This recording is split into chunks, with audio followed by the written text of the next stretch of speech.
한국 교회의 선교 역사는 135년이 됩니다. 135년이 되는 이 기점은 미국에서 언더우드 선교사와 아펜셀러 선교사가 우리나라에 귀국한 같은 날 1884년을 기점으로 하기 때문입니다.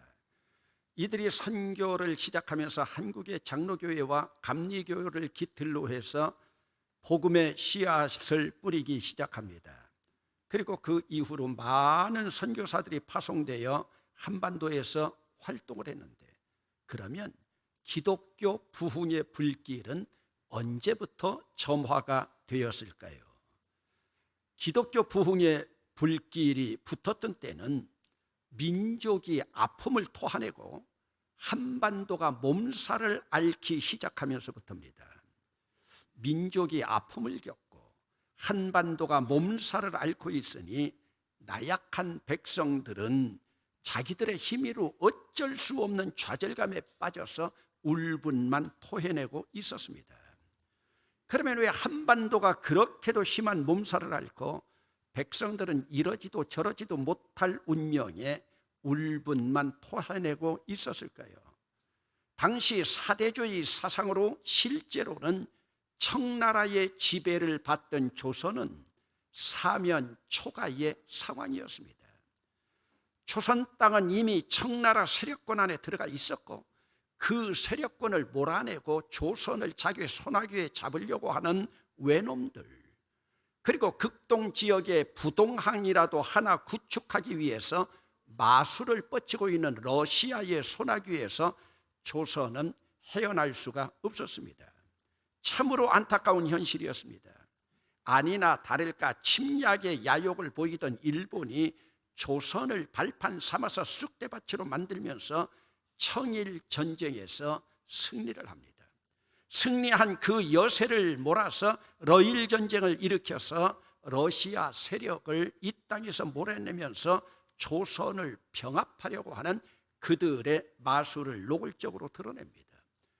그러다가 1905년 11월 일본의 이토 히로부미가 파견되어서 을사보호조약을 체결함으로써 사실은 1905년부터 우리 조선은 독립국으로서의 지위를 상실합니다. 이때 일본이 조선의 외교권을 박탈하는 을사조약을 강제로 체결했을 때 황성신문에 있던 장자연이 이 조약이 무효임을 알리는 그 유명한 시리아 방성대곡이라고 하는 사설을 싣게 됩니다. 내용은 이렇습니다. 저 개 되지만도 못한 정부 대신이라는 자들이 자기의 영달과 이익을 바라고 위협에 겁을 먹어 머뭇거리고 벌벌 떨면서 나라를 팔아먹은 도적이 되어 4,000년을 이어온 강토와 500년 사직을 남에게 바치고 2천만 생명을 모두 남의 노예 노릇하게 하였다. 동포여 원통하고 분하도다. 2천만 동포여 살았느냐 죽었느냐. 단군 기자일에 4,000년의 국민 정신이 하룻밤 사이에 끝나고 말 것인가. 원통하고 원통하다. 동포여 동포여. 이때 분격한 백성들이 일어나서 조약의 무효를 부르짖고 을사오적 규탄소리가 비등하였습니다. 유생들을 비롯한 이 당시 민영환을 비롯한 관원들이 조약 폐기 운동을 벌였습니다. 고종 황제도 누구보다도 조약 체결을 통탄했지만은 어떻게 할 도리가 없었습니다. 다만 열강에 호소하여 그 동정을 구할 따름이었습니다. 을사조약이 체결된 5일 후에 미국에 있는 헐버트에게 부탁하여 미국 사람 헐버트에게 부탁해서 고종은 그 뜻을 미국 정부에 호소하였습니다.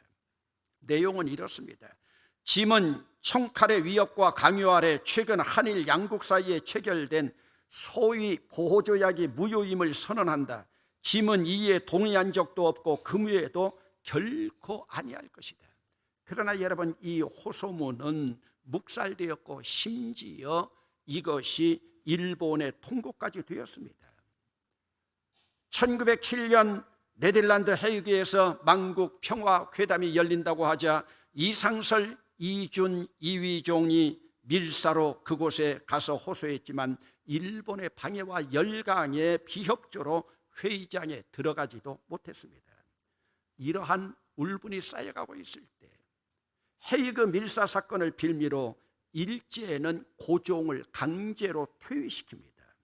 그리고 고문 경찰 체제로 경찰권까지 장악하여서 민족을 말살하려고 하는 그 침략 정책을 노골화시키게 됩니다. 이런 울분 속에서 민족을 위한 열사들이나 가난한 민초들은 기댈 곳이 없었습니다. 모든 노력이 다 수포로 돌아가고 정치적으로 망국의 비운을 맞아야 했습니다.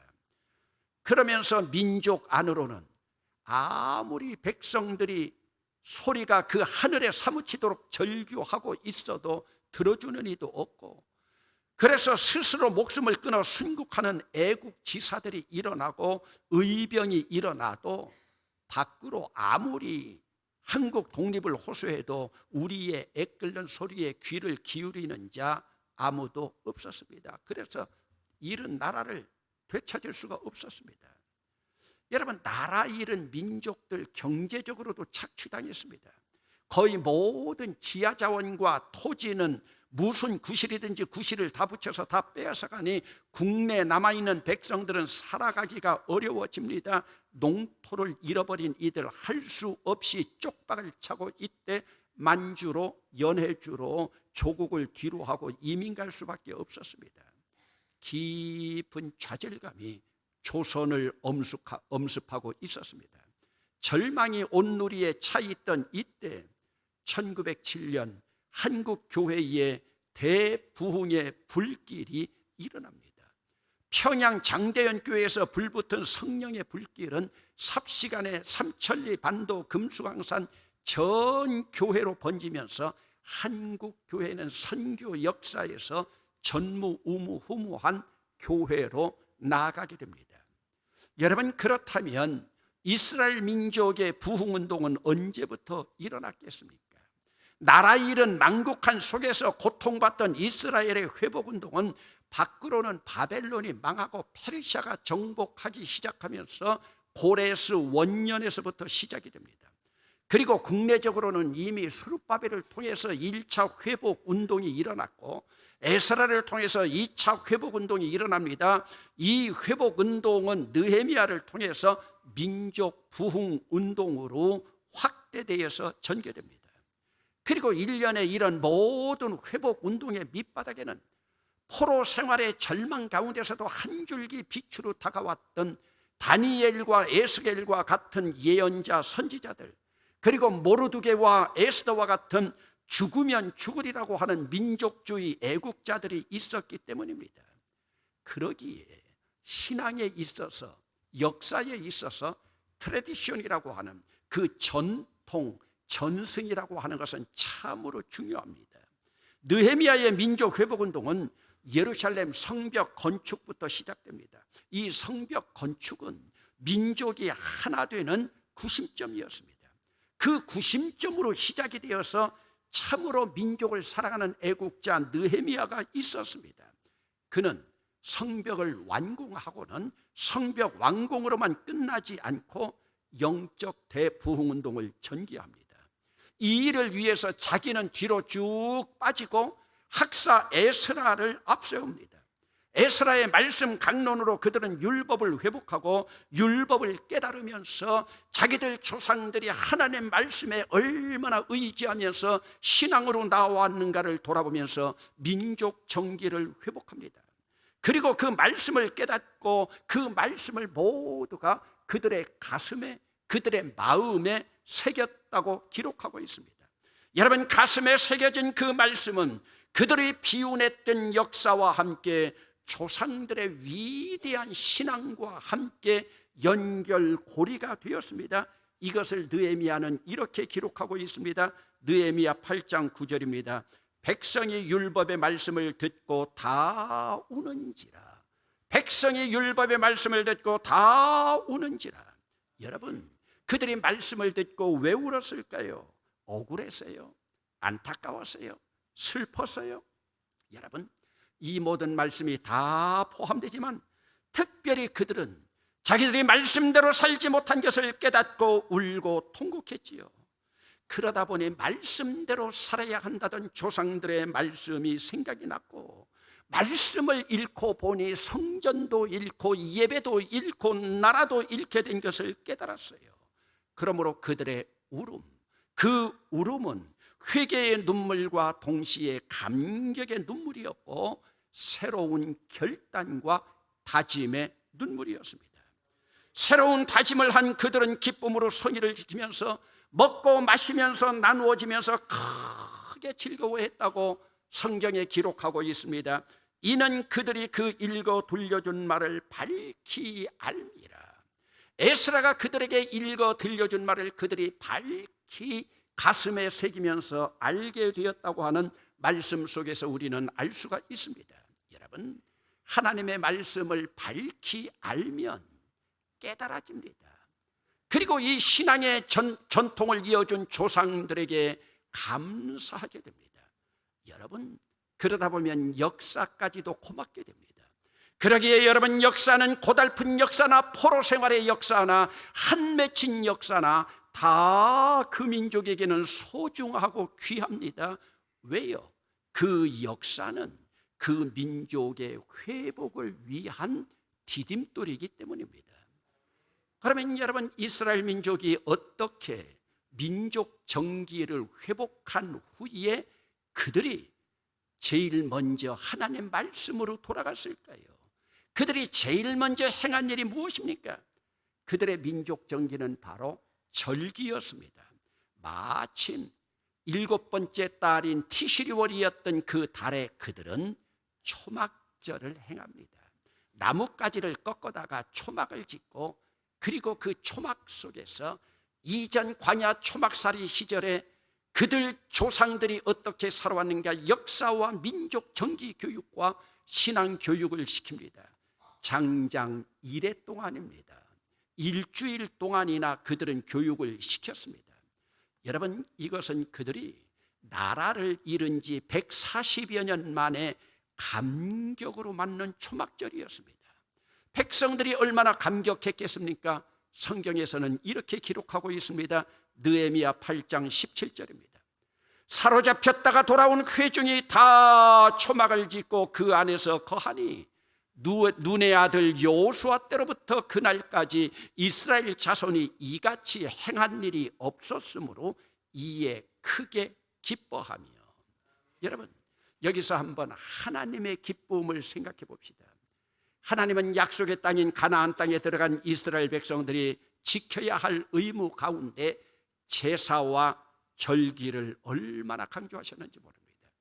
출애굽기, 레위기, 민수기, 특별히 신명기에 나타난 하나님의 명령은 가나안에 정착하면서 하나님을 기억하여 절기를 지킬 것을 구체적으로 묘사하고 있습니다. 그런데 본문에 나타나 있는 말씀을 보면 가나안에 정착한 여호수아 시대부터 지금까지 초막절을 지킨 적이 없다는 말씀입니다. 하나님 명령을 따르지 않은, 절기를 지키지 않은 민족의 역사를 여실히 보여주고 있습니다. 여러분, 지금 초막절을 지키는 백성들을 보면서 하나님의 기쁨도 함께 나타나고 있습니다. 여러분, 절기의 기쁨 가운데 에스라는 하나님의 율법책을 일주일 동안 낭독했고 마지막 날에는 성회로 축제로 모였으니 그들의 감격이 어떠했겠습니까? 여러분, 성벽은 완공되었어요. 느헤미야의 민족 회복 운동도 성과를 거두었어요. 에스라를 통한 신앙 회복과 절기 회복도 말씀대로 갈무리가 되어 마지막 성회까지 축제는 무르익어서 이제는 절정에 달하고 축제의 막은 내렸습니다. 끝이 났습니다. 이스라엘 백성들에게는 영원히 기억될 역사적인 날이었습니다. 그런데도 그들에게는 그만큼 신앙 부흥운동으로, 민족 부흥운동으로 나아갔는데도 아쉬움이 남아 있었습니다. 가슴은 신앙 회복으로 불타올랐고 그 밑바닥에는 민족 정기가 오랜만에 꿈틀거려서 이제는 사람답게 사는 하나님 민족같이 살아가는 꿈의 시간들이었습니다. 공동체로 모였던 후에 그 백성들이 집으로 다 돌아오니 갑자기 그들의 마음속이 공허해지고 허전한 공포가 엄습해 옵니다. 여러분들은 어떤 큰 잔치가 끝난 다음에 여러분들에게 밀려오는 공허감이나 그러한 허무감, 여러분 체험해 본 적이 없습니까? 저는 때때로 그런 경험을 합니다. 일주일 내내 하나님과 말씀으로 나누면서 하나님 말씀 준비를 하고 영적으로 교제를 하고 강단에서 이 무더운 날에 1, 2, 3부 목이 터져란 말씀을 선포하고 집으로 돌아갔을 때 엄습해오는 고요함 속에서의 공허감. 여러분, 무대에서 환호가 끝나고 무대의 조명이 꺼지고 난 후에 허무감. 연예인들이 이런 것들을 이기지 못해서 술을 마시고 마약에 손을 대고 있는 모습들 많이 보지 않습니까? 여러분, 목사도 때로 그런 것을 느낍니다. 그런데 여러분, 1, 2, 3부 설교를 한 후에도 오늘 말씀에 은혜 받았다고 하는 의례적인 말 한마디 듣지 못하고 허전한 마음으로 집에 도착했을 때 집에서도 마누라가 은혜 받았다는 말 하지 않을 때에 찾아오는 그 공허감. 여러분, 설상가상으로 설교 후에 설교한 내용에 대해서 목사에 항의하는 교인이 있을 때 목사의 허무함과 목사의 서글픔을 여러분들은 알고 있습니까? 여러분, 이러한 공허감, 이러한 허무감 이스라엘 백성들에게도 찾아왔습니다. 그들에게도 다가왔습니다.